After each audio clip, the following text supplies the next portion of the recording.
Aquí estamos, señores, de regreso con Sábado al Día. Ahora sí, pues tenemos el placer de recibir a nuestro invitado para la Conexión X, el doctor Francisco Díaz, diputado del PRM, Circunscripción 2, doctor, ¿cierto? Circunscripción 2. Por la provincia de Santiago. Qué bueno que está con nosotros. Gracias, Luis Manuel, por la invitación. Gracias por estar aquí en tu prestigioso programa. Hoy sábado en Santiago, hoy un día soleado. Gracias por estar aquí contigo. ¿Ya usted pasó visita, doctor? Ya pasamos visita y nos levantamos tempranito porque nos espera una jornada muy interesante y muy fructífera en el día de hoy en la provincia entera. Luego de esta semana tan intensa a nivel legislativo, código penal, aunque usted no estuvo en la comisión, pero le toca su cosita. ¿Cómo se siente usted luego de lo que se alcanzó? Vemos que ya solamente resta la decisión del presidente. ¿Qué evaluación le da a usted a todo este proceso que hemos vivido? Como tú dijiste, no nos toca la comisión, pero nos toca el trabajo en el hemiciclo. Y se alcanzó una meta histórica. Con recordarte que es el segundo código penal que se aprueba en la historia legislativa de nuestro país, y renovar el código penal en la República Dominicana, sustituir un código napoleónico desde 1810, un código napoleónico que se aprobó en la República Dominicana en 1844, más de 140 años, por un código actualizado de acorde a los tiempos modernos, a la sociedad de hoy. Se puede decir que se hizo historia.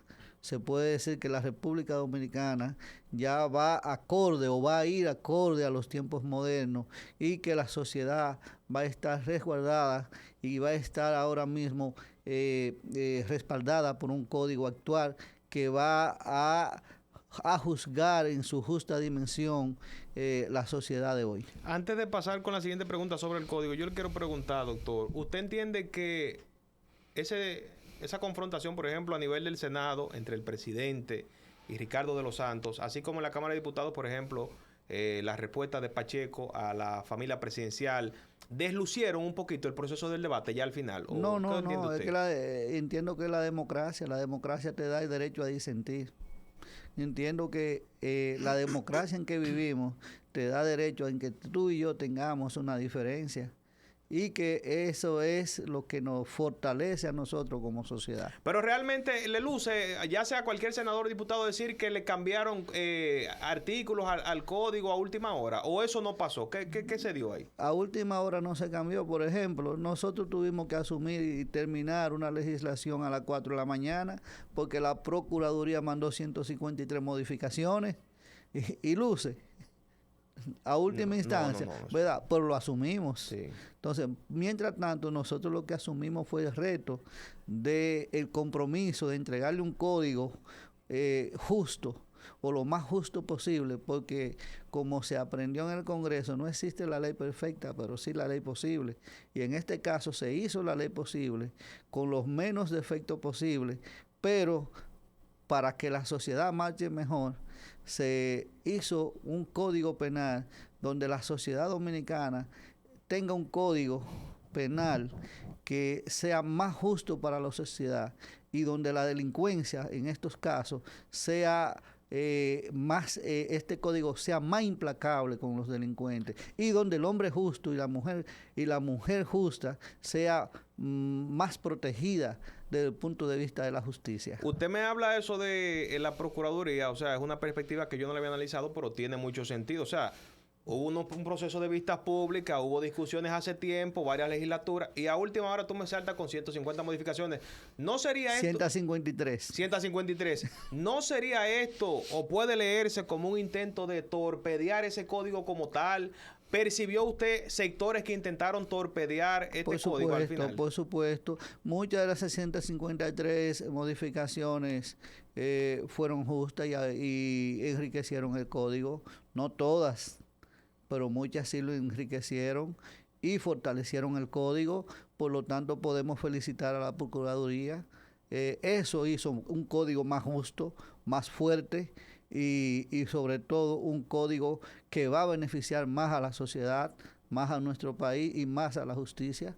O sea que yo lo puedo ver como algo que se convirtió en un obstáculo al final, en una gran fortaleza para el código. Coño, pero qué bien, pero la próxima vez mándamelo un chingo más de tiempo. Totalmente. Para no acostarme a las 4 de la mañana. Totalmente de acuerdo, y con más tiempo para nosotros no forzarnos más y para tener más tiempo. Y con el contrarreloj de las para no tener esa presión, pero al final todo salió bien. Qué bien. En el caso entonces de uno de los puntos clave de este código, las 3 causales, esto quedó exento entonces de la pieza que se ha aprobado en el Congreso.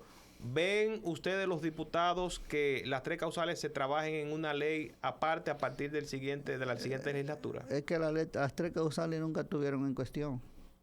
No, pero todavía ayer habían organizaciones pidiendo que ahora el presidente observe la ley. No, es que esas son las mismas personas que siempre han torpedeado el código.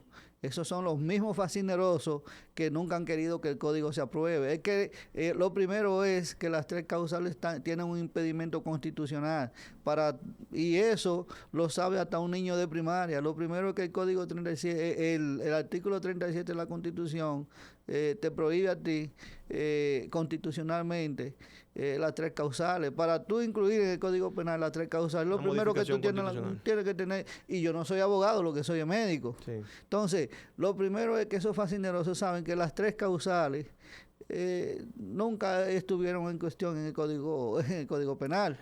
En el caso entonces de lo que resta del Poder Ejecutivo, ¿ve usted con optimismo que el presidente... Claro. Después del esfuerzo que hizo el Congreso, tanto en el Senado como en la Cámara de Diputados, lo que esperamos es una respuesta positiva del señor presidente, que sería un gran logro que mostraría el 16 de agosto, un logro para el país, un logro para el gobierno, que se promulgara el Código Penal, y le daríamos una pieza que el país se lo agradecería al presidente.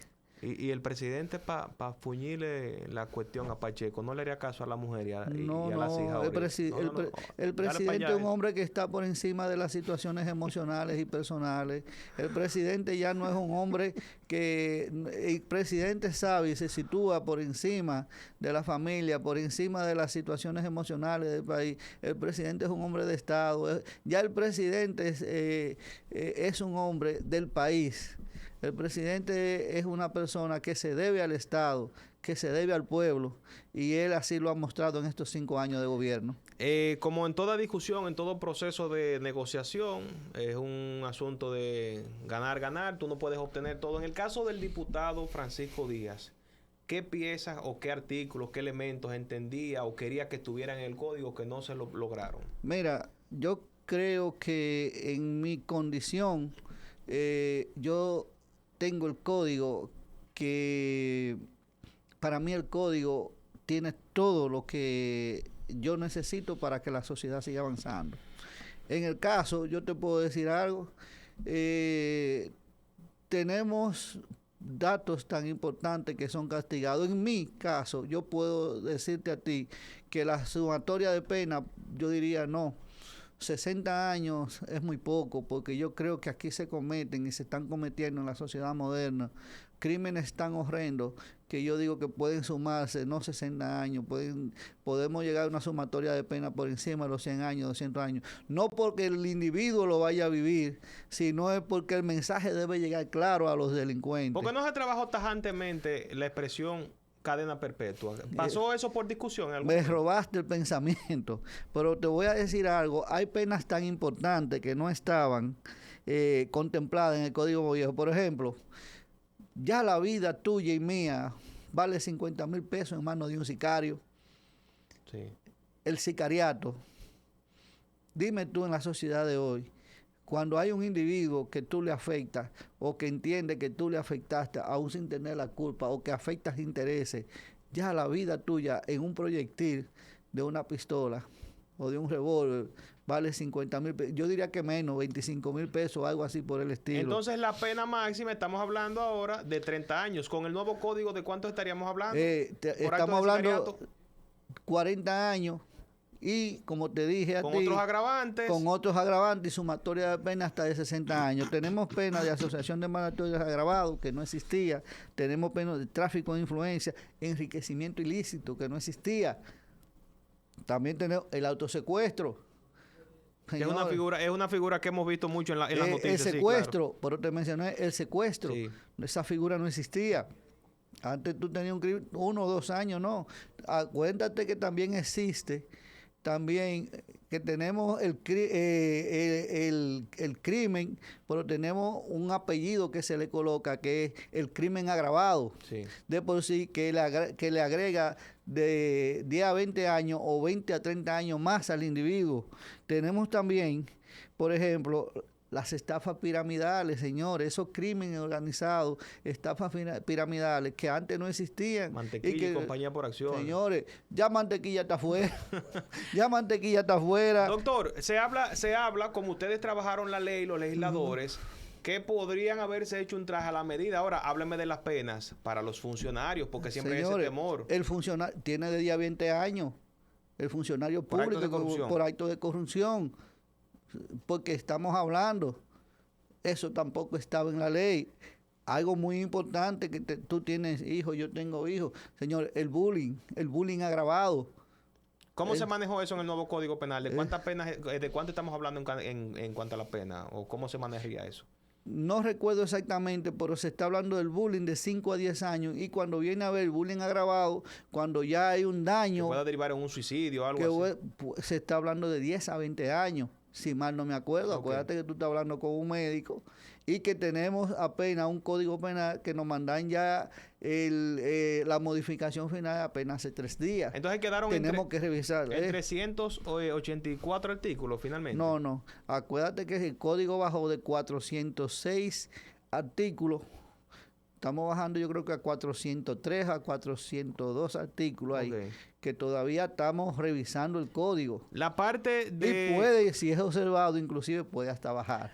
Hablaba al principio aquí, señores, de los accidentes de tránsito. Tengo entendido que el nuevo código contempla también penas más severas por el tema de imprudencia al volante. No, ponle su apellido porque la gente no te va a entender allá. O crimen al volante, estamos hablando. Ponle el calibraje de los motores.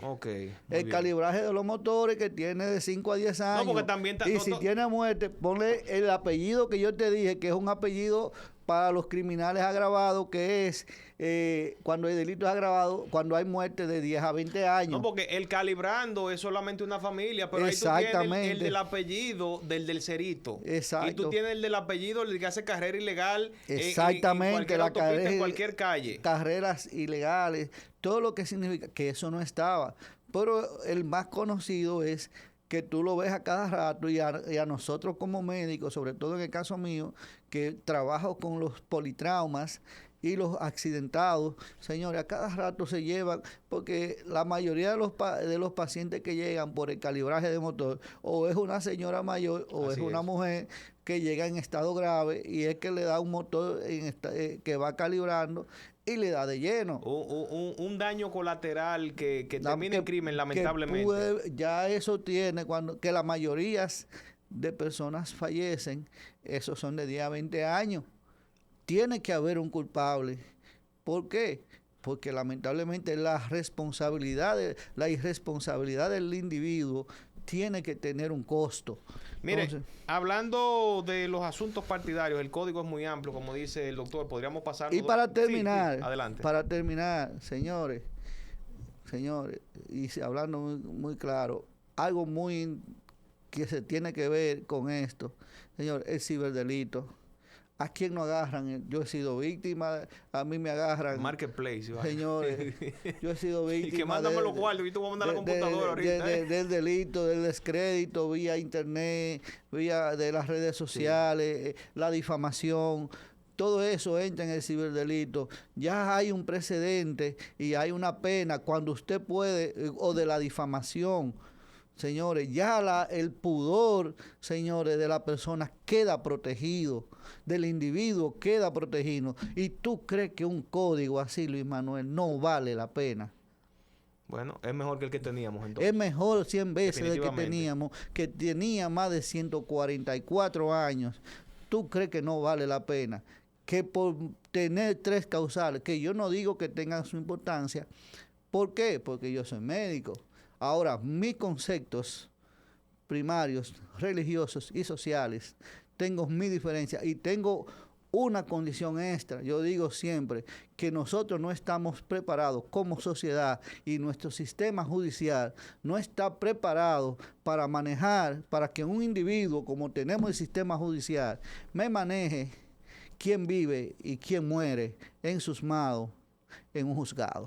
Doctor, hay que hablar rápidamente de los asuntos partidarios también. Ayer, de hecho, quiero agradecer a doña Bélgica Suárez, que nos invitó muy gentilmente a participar en el panel, en donde entrevistamos a la aspirante presidencial Carolina Mejía, alcaldesa del distrito. Claro. Pero en el caso del doctor, usted se ha identificado con el proyecto Wellington Arnaud. ¿Cómo está el partido en estos momentos manejando esas diferencias de aspiraciones y que muchos cuestionamos por el tema de que se están enfocando en sus aspiraciones y me están dejando de lado sus asuntos como funcionarios? No, ya el presidente habló. Porque el presidente habló también que no va en el 28, entonces eso puede darle rienda suelta a cualquiera que hagan lo que quiera.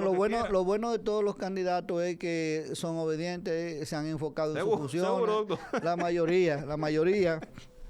El presidente es un hombre que ha sabido manejar el Estado, dio un ultimátum o más bien un consejo a todos los candidatos. Vemos, al menos yo veo todos los candidatos o precandidatos o los aspirantes o los presidenciables, como le queramos llamar, enfocados en sus funciones públicas, más que uno que otro.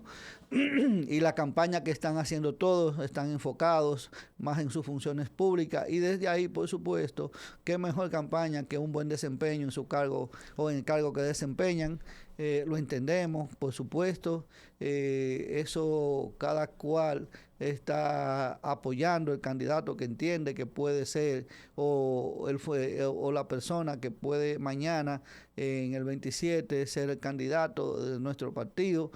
Para mí todos son excelentes compañeros, pero por una o por otra razón tenemos afinidad con un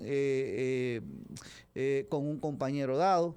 En el caso nuestro también estamos aspirando a la presidencia provincial del partido, después de muchas consultas con nuestro equipo de trabajo, después que se han acercado muchos compañeros nuestros, alcaldes, diputados, regidores. ¿Para cuándo es que está el proceso de escogencia de las autoridades? A más tardar junio del año que viene ya debe haber un proceso convencional, como lo sitúan los estatutos de nuestro partido. Valoramos y decidimos asumir el reto de aspirar a la presidencia provincial de nuestro partido, una presidencia que tiene que ser solidaria con el compañero, solidaria con las bases del partido, solidaria con el liderazgo del partido, donde tiene que haber una participación dentro del partido de respeto hacia los compañeros, hacia el liderazgo del partido, una participación de los compañeros ya tanto dentro del partido como dentro del gobierno, que se vea esa armonía partido-gobierno y donde se vea la participación de nuestro partido hacia afuera, donde se vea esa sumatoria o fortalecer el partido con la sociedad externa, con los jóvenes, entiéndase, los profesionales que forman parte ya cerca, las mujeres de ese